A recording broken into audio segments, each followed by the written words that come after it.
आज हम आए हैं कैलाढाब पंचायत के मुखिया जी से। जब मिले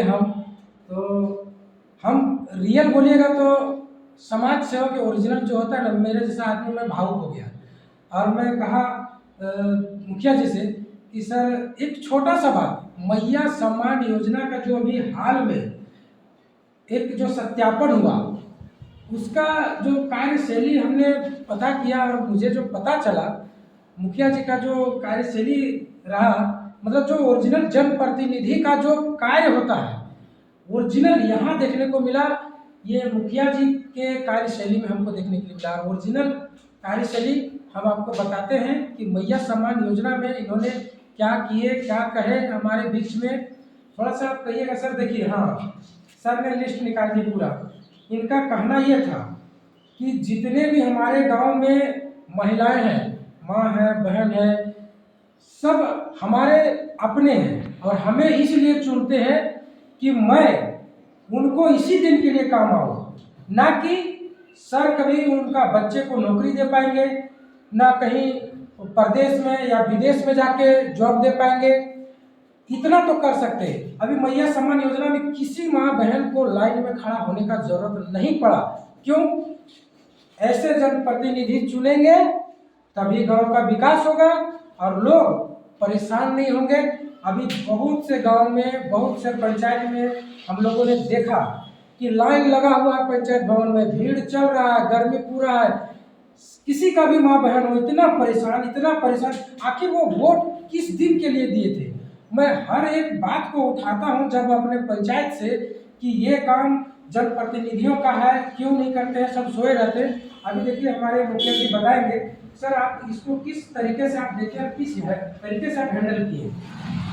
वैसे तो इनका वीडियो बहुत लंबा चला जाएगा, इनका कार्यशैली सुन के, और शुरू से ये समाज सेवी रहे हैं। चलिए, बहुत बहुत धन्यवाद आपका। मेरा नाम मोहम्मद हाफिज जिलाल हुआ जी। मैं हमारा पंचायत कैलाढाब प्रखंड धनबाद।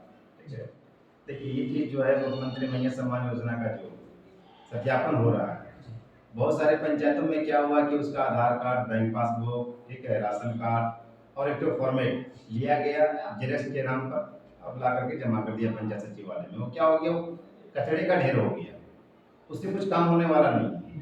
तो हमने सोचा कि ऐसा काम करते हैं, और ये कैंप जो है पंचायत सचिवालय में लगाने का अथॉरिटी दिया गया था सभी मुखिया को, लेकिन हम अपने स्तर से हम ऐसा काम किए कि ये जो पंचायत सचिवालय में जनता ने जो कुर्सी सौंपा है मुखिया जी को, वो जनता का देन है। जनता का देन है, तो हम ये चाहते हैं कि जितने भी हमारे मुखिया प्रतिनिधि हैं, ठीक है, जनप्रतिनिधि जो भी हैं, उनको ये चाहिए कि जनता जब वोट करती है तो ये सोच के वोट करती है कि हमारे दुख सुख में काम आवे। ऐसा नहीं कि हम नौकरी के लिए या बिल्डिंग के लिए या घर मकान के लिए, दुकान के लिए तो वोट नहीं करती है, इज्जत और प्रतिष्ठा के लिए वोट करती है। ठीक है, तो ये चीज़ जो है सो हम क्या किए हैं कि हम जो जनता ने जो कुर्सी सौंपा हमको, उस कुर्सी को ले करके उस घर तक पहुँचे, एक एक घर तक पहुँचे हैं मुख्यमंत्री मैया सम्मान सत्यापन के लिए, ताकि उनको एहसास ना हो कि हमने गलत आदमी को वोट किया। और अगर ये कोई सत्यापन अपने पंचायत सचिवालय में करता तो ये मेरा कुर्सी का पावर था। कुर्सी का पावर दिखाना नहीं है, जनता के सुख दुख में काम आना है, इसी का नाम है जनप्रतिनिधि। और मैं ज़्यादा क्या कह सकता हूँ। जी जी, बहुत धन्यवाद। दूसरी चीज़ ये है कि इसको फॉर्मेट हम बनाया है, उसमें किसी माँ बहन को जो है 1 रुपया खर्च करने की जरूरत नहीं। ये मैं फॉर्मेट खुद तैयार किया हूँ। मतलब जेरॉक्स करने का भी 1 रुपया खर्चा नहीं करना है।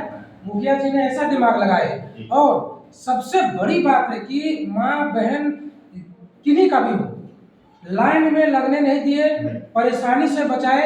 और जनप्रतिनिधि इसी टाइप के काम में आगे आते हैं और सहयोग करते हैं। हमने बार बार यही बात को बोलता हूँ कि वोट देके आदमी जिता देते हैं, वो कुर्सी में आ जाते हैं, पावर में आ जाते हैं, अपना पावर यूज करते हैं, एसी वाला गाड़ी में बैठते हैं, एसी वाला रूम में बैठते हैं, मतलब सारा सुख सुविधा मिलता है जनता के दम पे। लेकिन वो भूल जाते हैं कि उनका क्या दायित्व है। बिल्कुल। दूसरी चीज देखिए, भी मान लीजिए कि मैं तनहा हूँ, हमारे सेक्रेटरी मान लीजिए पंचायत सचिव है, हम लोग 2 आदमी हो गए, 2 ही आदमी। अब मान लीजिए जिस गांव के माँ बहन हैं, महिलाएं हैं, जिस गांव का भी हो, हमारे गांव, हमारे पंचायत में 10 गांव आते हैं, ठीक है, और 10 गांव के मान लीजिए कि अगर ये कैंपेन अगर कहीं हम पंचायत सचिव वाले पर करते या किसी एक गांव में करते, तो जितने पंचायत के अंतर्गत में जितने गांव हैं सभी गांव की माँ बहनें परेशान हो जाती हैं। हाँ। और हम कहीं परेशान हो रहे तो हम 2 आदमी हैं, हम और पंचायत सचिव घर घर जाके किए। हाँ, मैंने 2 ही परेशान है ना। जी जी जी। बके तो परेशान नहीं है। अगर ये 2 आदमी अगर चाहता कि एसी रूम में या अपने पंचायत सचिव वाले में बैठ करके कुर्सी हिला करके, ठीक है, और काम करके, मैंने काम भी मान लीजिए 5000 जनसंख्या, 5000 जनसंख्या कम से कम आपके पंचायत सचिव वाले में आएगी, ये कन्फर्म है। क्योंकि अपने पंचायत के अंतर्गत में मैं अपने कैडर आपको मैं बता रहा हूँ, ठीक है, मैं धनबाद प्रखंड में नंबर 1 हूँ। क्या चीज़ में? पेंशन में, पेंशन में नंबर 1 मेरा कैडर जी। मुख्यमंत्री मैया सम्मान में भी नंबर 1 है। तो ये चीजें जो है 2 आदमी परेशानी का सामना करे, ये उनका दायित्व बनता है, क्योंकि जनता उसी की सूत वोट करती है जी। अगर वो अपने कहीं परेशानियों का सामना नहीं करेगा फिर जनता वोट क्यों करेगी? आपको क्या फायदा मिलेगा जनता को? ठीक है, तो इसलिए 2 आदमी परेशानी का सामना हम लोग कर लिए, लेकिन जितने हमारे पंचायत के अंतर्गत में माँ बहनें हैं उन लोगों को परेशानी का सामना करने नहीं दिए। और ऐसे ही होना चाहिए, ये तरीका अपनाना चाहिए। तो ऐसा सोच और ऐसा कार्यशैली हर एक जनप्रतिनिधि को, ना कि सिर्फ मुखिया के ही बारे में बोल रहा हूँ, चाहे वो विधायक हो, सांसद हो, मतलब जिनको भी वोट करते हो, हर किन्हीं का ये दायित्व बनता है। वो भले अपना दायित्व भूल जाते हैं और ये सबसे गलत बात है। आखिर मुखिया जी कितने अपने दिमाग से पहल किए अच्छे तरीके से, और जो यहाँ के जनता कितना खुश होगी। अगला बार इनको ऐसे करके नहीं जाना पड़ेगा कि तो हमारी दादी है कि चाची है कि मौसी है कि, और फिर भूल जाएगा 5 साल के लिए। अपना ये कर्म कर रहे हैं, फल एक दिन मिलेगा इनको। और इनका कार्यशैली मुझे बहुत अच्छा लगा, इसीलिए मुखिया जी से मैं भावुक होकर हुए मिले। मेरा सादा फॉर्मेट है जी। देखिए काम करने का कितना बढ़िया तरीका है। देखिए बढ़िया से थोड़ा दिखाइए नजदीक से। मुख्यमंत्री मैया सम्मान योजना का हाँ सत्यापन, ठीक है। ये पूरा अपना फॉर्मेट बना है।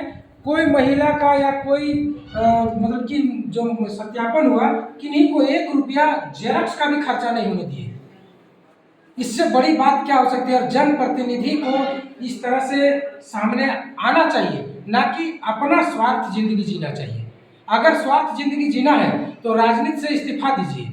हमारा खुली चुनौती है ऐसे लोगों से, और मैं खुल के बोलता रहूँगा। चलिए बहुत बहुत धन्यवाद, और मुखिया जी को भी बहुत बहुत धन्यवाद। और ऐसे कार्यशैली करने वाले को मैं दंडवत प्रणाम करता हूँ, और ऐसा प्रतिनिधि होना भी चाहिए। चलिए बहुत बहुत धन्यवाद। जोहार।